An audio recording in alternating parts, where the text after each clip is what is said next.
flame as I step down from the train, and there to meet me is my mama. Well, welcome to the Green Connection, and we have a very special holiday present for you, something that we don't ever do. Everything is building and designing and recycling. But for the holidays, I thought you maybe would like to. It's recycling songs by one of the best singers that comes out of San Antonio, actually out of the whole country, Ken Slavin. Hi, Rita. Crooner extraordinaire. Thank you very much. We didn't think about doing this, and I said, you know, we could take, because you do the older songs, and we can recycle them. And you recycle them into your own way of delivering them. Well, I thought your approach, when you first discussed coming on the show, that was very original, and I gave it some thought, and you're right. That's exactly what it is. These are timeless songs that can be done in so many ways, and they don't have to be done in the old-fashioned way. They can be done for today. Yeah. Okay, for some of the not-in people that maybe don't know about you, you didn't start singing. Well, actually, your career, your college was communications. Yes. I moved to San Antonio in 1979 when my dad retired from the military. This was his hometown. But you were in Connecticut. I was in Connecticut, and I was all over, actually. By the time I came here, I had been in high school in Alaska, actually. Connecticut was where I started out, because that's where my parents lived when I was born.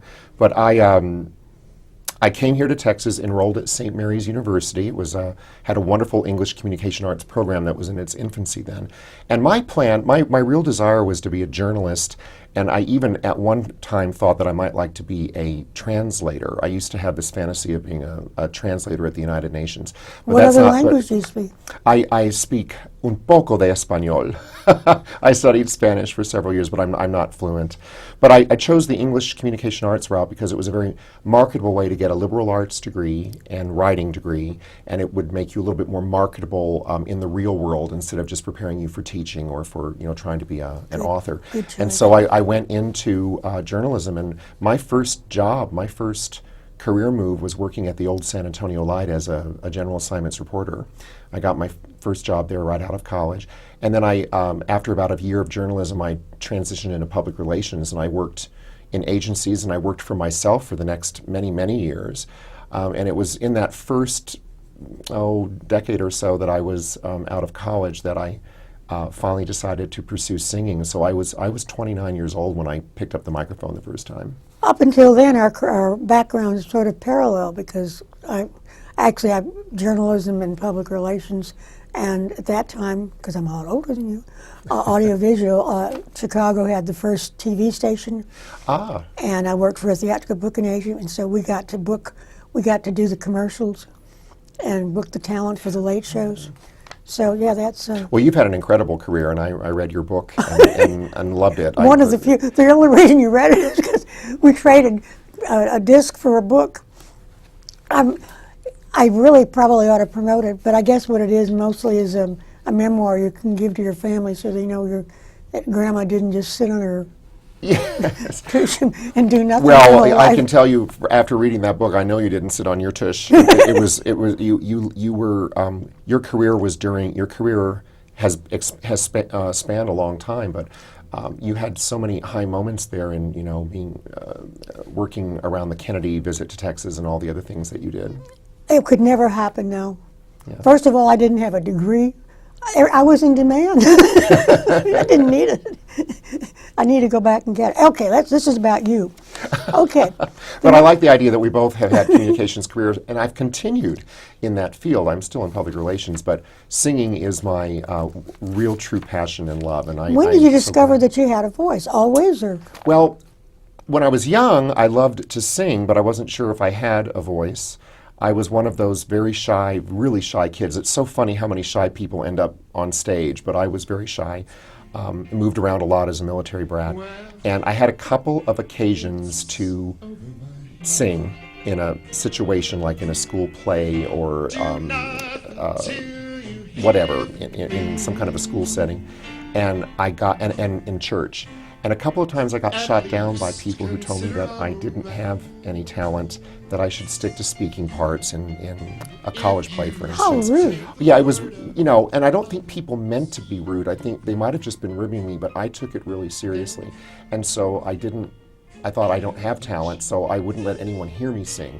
I would sing in the shower, I would sing to my record player in my room, and I would sing at the top of my lungs in the car to the radio, driving to and from work or whatever.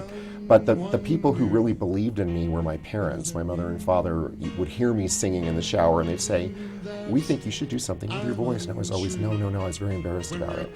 But I think this feeling when there's something you really feel that you want to do and that you can do, it eventually breaks out. There's no way to keep it smothered inside. And so I finally got the nerve up to ask a band leader down on the San Antonio Riverwalk if I could sing a song. And it was after I'd gotten to know him and the band for about a year. And he let me up to sing Mac the Knife, which I was telling you about earlier, which kind of has become We're going to play some of that. Yes, it's kind of become my closing good luck charm song.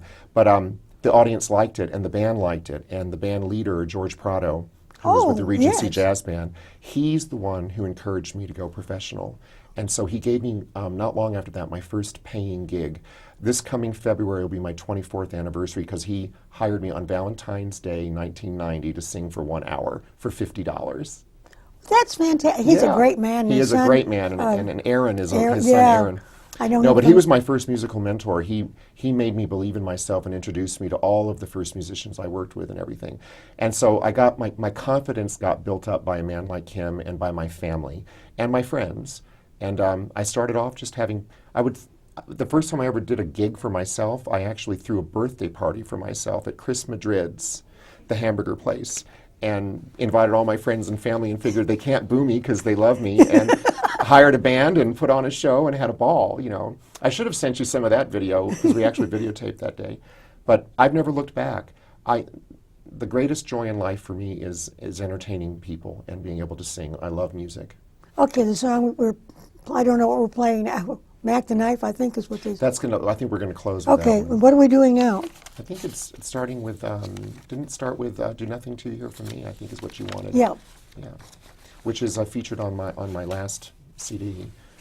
And the footage that you are showing was done at the Tropicana Hotel downtown a few years ago when I first released the album.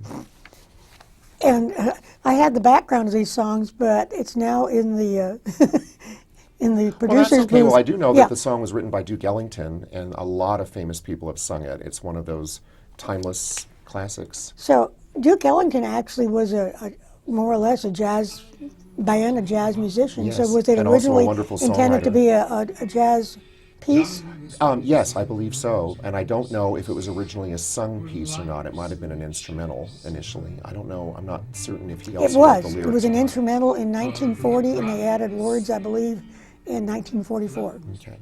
And I learned it from listening to people like Ella Fitzgerald and Sarah Vaughan and those kinds of people singing it. And I think you had done some research into some of the people that also sang it. Yeah, well, there are a ton of people. Wikipedia has the whole thing. Just look it up. But in fact, it's they're having a favorite. fundraising drive right now. They have a little banner above, Oh. and I use them practically every day. So send them a donation so we can keep using it. So, what else? You have actually most of the time a full-time job. How do you do? Yes.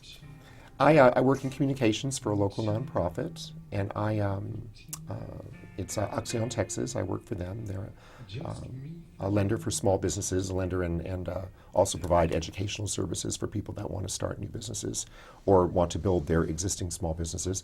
I'm communications director and still have a hand in public relations, media relations, writing, all the things that I've always done. That is what I do during the day. So now and you're then- piled it all together, and so you really are lucky. You have two great passions. Yes, I have two careers that I enjoy immensely. I've always been very lucky, and I've always thought that the two of them intermarried well together. And I've been able to put some of that marketing skill and public relations skill to helping to promote my singing career because I'm an independent artist. I've never been on a label. It's always just been me. And so I kind of know that side of things a little bit better than maybe some artists do. And I've been very fortunate in that regard, and it's fun. I've never had a dull moment in my entire professional life, whether it was working during the day in PR or working at night as a singer and weekends as a singer. And I find myself working more and more as a singer, enjoying it. That's even what I'm more. wondering. Now, I don't think you've not turned 50 yet. Yeah, actually, I'm 52. And look Yeah. at him. I remember when you sang in the botanical gardens, but you always wore a hat. I always thought you were bald. Well, I'm going bald, but Oh, no, it's wonderful. it's very thinning hair. But I used to wear the hats because those botanical garden gigs would start when the sun was still blazing. It was usually early summer, and I'd have the hat on to protect from the sun, and then I just wouldn't take it off because by then there'd been a lot of sweating going on, and I didn't want stringy hair showing to everybody. Pour out. Plus, I guess I kind of thought the hat looked kind of cool. Oh, did. Very cool. In fact, I stopped one day when we were one evening and mentioned it and said, Oh, that's the thank first time I talked to a celebrity. Thank you. You're very nice for you. And so that was one of your first steady gigs, right? Yes, it's been a while since I've done it, but I did it several times. The Botanical Gardens, the Oyster Bake at St. Mary's, which is where I went to school. I've been lucky to be asked back a few times to perform there. I've performed in the Fiesta River Parades, Fiesta River Parade, the Cavaliers' night parade. I've also performed in the Christmas Parade, and my goodness. You name it, I've played it in San Antonio just about. The biggest venue I ever played in San Antonio was the Empire Theater. I have a dream of one day doing the Majestic. We'll see if that ever happens. Well, yeah, I think that's great. I just don't think I could. Or even the Lila fill it. Cockerel. Lila Cockerel would be lovely too. I've stuck to intimate theaters, I think, mostly because I don't think I can completely fill them. I almost filled the Empire. Years ago in the 90s, all through the 90s, I did a series of benefit concerts for the San Antonio AIDS Foundation, and they started off at the Carver, and that's where I used to do them. And I also did one at the Josephine Theater. And then as the years went on, the crowds were getting bigger and bigger, and so the last one I did, I booked at the Empire Theater. And in fact, one of the clips that you chose was taped there. It's when I'm singing Fever. That was taped at the Empire Fever? Theater. Yeah.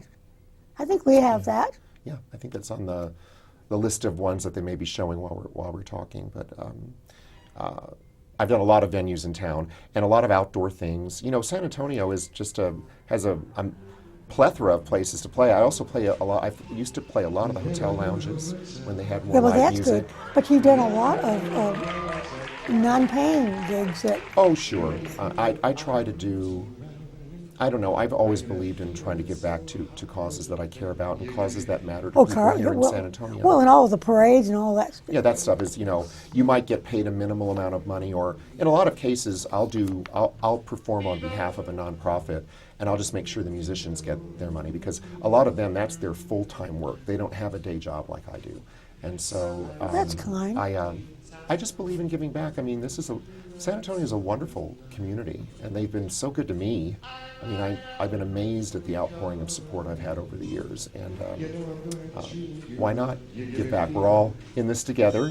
We're all in this life together. And your recent performance in New York City came about how? Oh my goodness, that was the most exciting performance of my life. It just recently happened. It was Halloween night, and it's one of those weird things of the modern age, Rita, as I was kind of starting to talk about before we went on the air. The managing partner of the Metropolitan Room, which is one of the really famous jazz cabaret rooms in Manhattan, was doing an internet radio show. And that particular radio show he was on plays some of my music. They've been playing my albums for years, and it's just an internet radio station based in Manhattan. And the host played one of my songs while the interview was going on. And the managing partner of the Metropolitan Room said, "Who is that?" And he said, "Well, it's a guy named Ken Slavin from San Antonio, Texas. You ought to consider booking him sometime." He said, "Have him get in touch with me on Facebook." And so I wrote him on Facebook. He wrote me back. We had one telephone conversation. He sent me an electronic contract to sign. We did a bunch of emails back and forth, and the next thing you know, 2 months later, I'm on stage in New York City in a packed room with a bunch of San Antonians who flew up. That shows the support from San Antonio. Yes, it really does, and that warmed my heart beyond belief. Susan Reed, the district attorney of Bexar County, came, and Jane Macon, our former city attorney, and Chris Duell, the talk show host, and so many friends. I was just amazed. We really tried to show them how great San Antonio is. We had a great representation. They of brought San the Antonio. banners? No banners, but the good thing is we recorded the show live.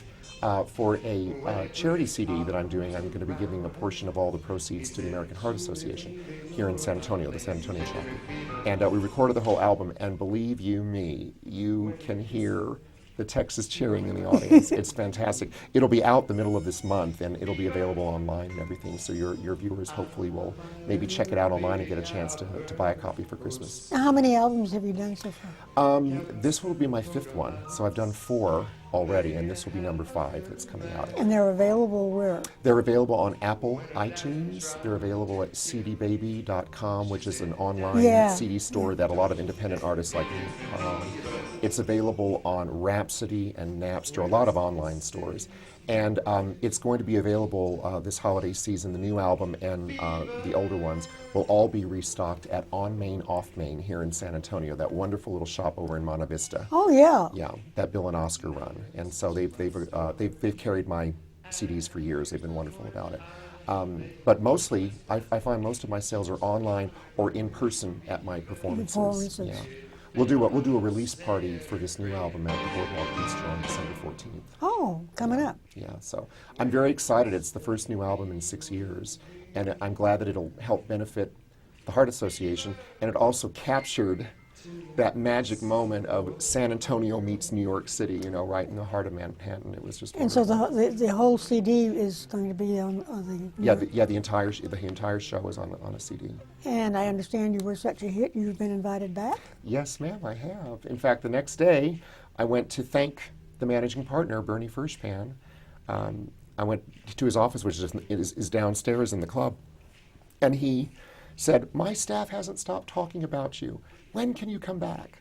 And I said, "Oh, well, whenever you'd like to have me come back." And I thought he was going to say 6 months or maybe next fall. He said, "Can you come back January 17th?" I said, "Yes." I didn't even look at my calendar. I just said yes. And luckily, I'm able to work around it with work and everything. I was going to say, that can be there. a problem. And this time, my brother and sister are coming out for the show. They live here in San Antonio, and they're going to come join me. And I do think that some other San Antonio friends are going to come. And so it's really a dream come true to have the chance to sing in New York. I think every performer wants to perform in New York. And then maybe one day Los Angeles, we'll see. But you don't have an agent. No, I don't. But I'll tell you, the good news is that this New York trip, this New York debut, resulted in a New York City agent who is helping me with publicity for this upcoming appearance in January. And he also booked some of the top jazz rooms in New York and London. And he took a liking to me, and he I think we'll see how things go with this show, and then we're doing it as a one-time project, and if it goes well, I think he may represent me on an ongoing basis, and I'm hoping it does, because I would welcome the chance to perform anywhere. And Rita, I mean anywhere. In my career, I've sung from burger joints to black tie affairs to everything in between. I just, Bobby Darin wrote a song, "As Long as I'm Singing." That's how I feel. I'm always happy as long as I have a place to sing. Well, they compared you to, Mel Torme. That's a stretch, but yeah, people have said that. It's because of the style. It's he was sort of a neighbor in Chicago. Was he? Yeah. Did you get to meet him? Oh, yeah, I had it's in the book. That's right. I guess I had forgotten about He Mel was my Torme. first interview. I was like 15. Okay, yes, and I was there. the unpaid associate editor of the Auburn Parker, 25,000 circulation weekly.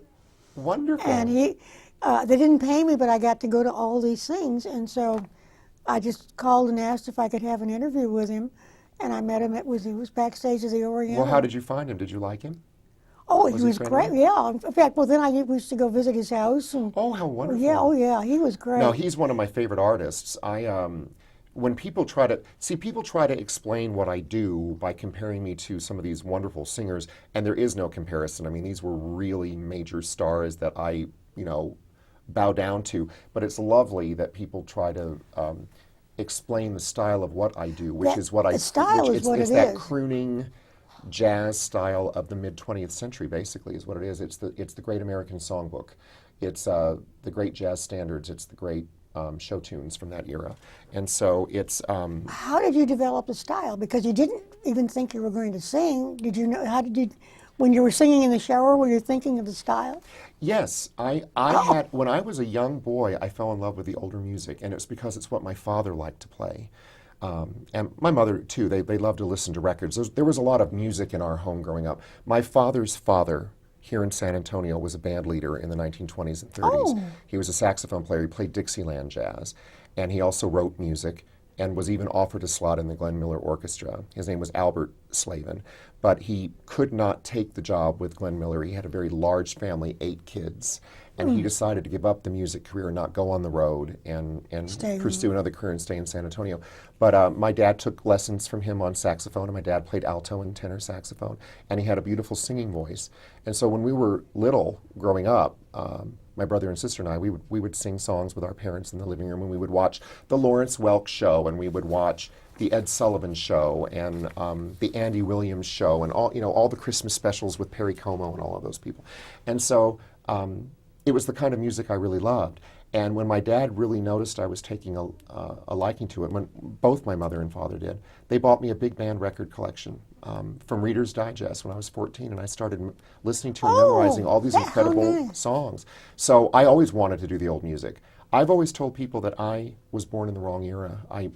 It's not that I don't appreciate and enjoy modern stuff, but I love the old songs. But you're recycling them to appeal to a modern audience. I try and that's to. where the recycle comes in. Yeah, and that's the whole aspect of jazz that sometimes people don't necessarily understand. Jazz is an interpretive art, and so I try to make these songs my own and sell them in the way that Ken Slavin would sell them and say them and mean them, as opposed to trying to copy some other artist. So comparisons to other artists are very flattering, but I like the fact that I'm trying to just be me. Each one is an individual. And I try to do my songs in a way that hasn't been done by others. At least I hope so. And I try to choose. I might do really famous songs, but then I also will try to choose obscure ones that maybe other people don't necessarily sing. I try to be as original in my approach to it as I can be, while respecting the classification of Great American Songbook and the standards. I mean, these are songs that never go out of date, but if you're not careful, you can become a copycat performer, and I've never wanted to be that. I've just wanted to be Ken Slavin singing the songs he loves to sing. But you never had any musical training outside of with your dad? Very little. All I had was clarinet for about a year and a half in junior high, and I was a Catholic boy, and so in Catholic school, the nuns made you sing, whether you could sing or not. So you did learn in a rudimentary way to read music, and of course I learned to read music for the clarinet, but I never had vocal training. I have never had a single voice lesson in my life. You don't play piano? And I don't play piano. I can plunk out, I can take a piece of sheet music and plunk out a melody line, but I don't know chords. I did at one time have a piano, and I hired one of my pianists to give me piano lessons, but with my schedule of performances and my day work, I was always getting behind on my practice, and he told me I was the worst student he'd ever had. So I decided to just continue being blessed by working with great musicians here in San Antonio and wherever I go, and focus on the singing part and not try to do both. I wish I could do both, but would save money. Well, piano was I always wanted to play the piano, but as a military family, we could not have toted a piano around to all the places we lived. They always told me I had perfect hands for piano. Long fingers. But no. So I'm very rudimentarily trained in music, no vocal lessons. I tell people my school was, my music school was singing live, making mistakes and learning from the mistakes, and singing in the shower, my bedroom, and my car. Well, what kind of car do you drive? People need to get around you. You need to open the windows. These days, I just drive a sedan these days, but it's got a nice stereo system in it, so I can listen to music wherever I go. Ken Slavin, open all your windows if you have a rooftop open. That would be funny. Okay, the song that you always end your shows with, what? Mac the Knife. And the reason is that's the first song I ever sang in public with George Prado down on the Riverwalk. It was at a very elegant establishment called Dick's Last Resort, a crazy, wild place. But he let me up to sing that song, and that was the one that gave me the confidence to keep going, and people liked it. So as a good luck charm, I close my shows with that song, and people like it. It's just a fun Well, song. it was a German song, and I right. found the German lyrics. I speak a little German. Oh, wonderful. And, so you know it was written by Kurt Weill and Bertolt Brecht. And it's the Threepenny Opera. Which Yes, was absolutely it is. yeah. And of course, we all know the Bobby Darin version. And That was. And Louis Armstrong did a fine version. Ella Fitzgerald did a fine version. Everyone's done it. The most recent is probably Michael Bublé. But I've been doing it for almost 24 years now, and invariably, if I don't do it, people say, "Why didn't you do Mac the Knife?" So I always make sure it's the last song of the evening. So what's in the future for Ken Slavin? Well, I'm in hoping 32 seconds. Okay, I'm hoping 2014 will lead to more singing gigs and maybe more work in New York and other places. And I have a couple of recording projects that are in the infancy stages right now that I'm working on with some local collaborators. In fact, there's a new song that's been written just for me that I'm hoping to record in 2014, and I'm not going to share any details with it yet because it'll jinx it. But you'll be the first person I call when I know. So do you write any songs? No. No. I don't write music. I've written lyrics for the Gridiron show before that was done annually, but that's when you take an existing song and write funny new lyrics. Yeah. But I don't pretend to be a lyricist or a composer. I'm not. But I'm lucky to work with some fabulous musicians who are. So do you think that you might have music as your full-time career? I have, you know what? I still have that dream. I'm 52 years old, Rita, and I feel like life is really just starting for me. So maybe I'll be lucky and that'll happen one day. Well, I think with an agent, I mean, it isn't just New York and London and Chicago and all over. Well, we'll keep our fingers crossed. But I know that I'll always continue to sing in one way or another, whether it ever becomes full-time or not. It's always going to be that special joy for me. And luckily for me... It shows. It comes through when you watch. Oh, thank you very much. Thank you. I appreciate it. I loved having you at my show recently at the Bistro. We had a good time. It was wonderful to see you. It's hard to get Thomas out, but So, this is Ken Slavin. Go to Facebook and you can find all of his albums and all of the things that he's been talking about, and come see him at the party. The debut party it's going to be Saturday, December 14th. Seatings, 2 dinner seatings, 6 to 8 and 8:30 to 10:30. It's at the Boardwalk Bistro on Broadway. Which is a fun place. We'd never been there. Yeah. And then we've gone over time. Well, it's time for the traditional closing song. And then I'm going to see you out in the lobby, I hope. I want to sign your CDs and meet you and take pictures and have a drink. Someone please, dear God, bring me a drink. Vodka martini straight up, 3 olives. Thank you. Over the shark has pretty teeth, dear, and he shows them pearly white. Just a jackknife has all my key, dear, and he keeps it, yes, he keeps it out of sight. You know when that shark bites with his teeth, dear, those scarlet billows start to spread. But fancy gloves, though, as old Mac Heath, dear. So there's never, never, never, never a trace of red on the sidewalk Sunday morning. There lies a body, it's oozing life, and someone sneaking around the corner. Tell me, could that someone be Mac the Knife?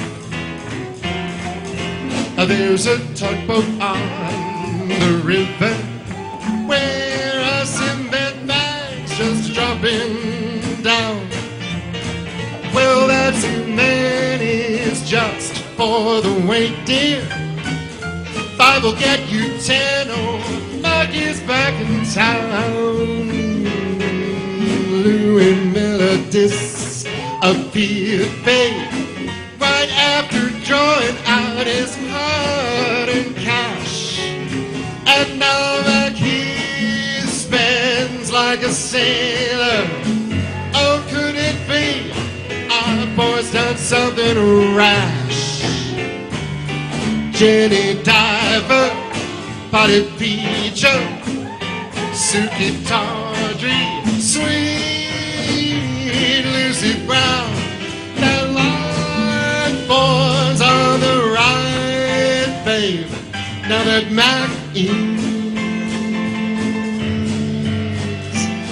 back in town.